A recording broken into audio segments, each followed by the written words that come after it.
وقت موجود ہوں ضلع خانیوال کے ایک ایسے چوک میں جس چوک کو ہر سال جون کے مہینے میں سجایا جاتا ہے اور پھر یہاں پر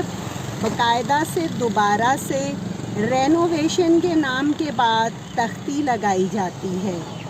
کیا کبھی پاکستانی ہونے کے ناطے ہم نے یہ سوچا کہ آئین کا آرٹیکل 19A شہریوں کو معلومات حاصل کرنے کا حق دیتا ہے۔ شہریوں کو یہ حق حاصل ہے کہ وہ حکومت کے تعمیراتی منصوبوں کی تفصیل اور تعمیراتی فنڈ کے ذرائع کے استعمال کی تفصیلات کے حوالے سے مکمل طور پر آگاہی حاصل کریں۔ جب ہم آگاہی حاصل نہیں کرتے تو حکومتی سطح پر جون میں بجٹ کو استعمال کرنے کا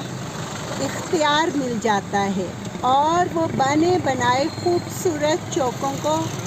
اپنی مرضی سے دوبارہ سے رینوویٹ کرنے کے نام پر لاکھوں روپے خرچ کرتے ہیں اور ہم پوچھتے تک نہیں۔ ذرا سوچئے، یہ آپ کا پیسہ ہے، یہ ہمارے ٹیکسوں کا پیسہ ہے، اس کے حوالے سے معلومات رکھنا بھی ہمارا بنیادی حق ہے۔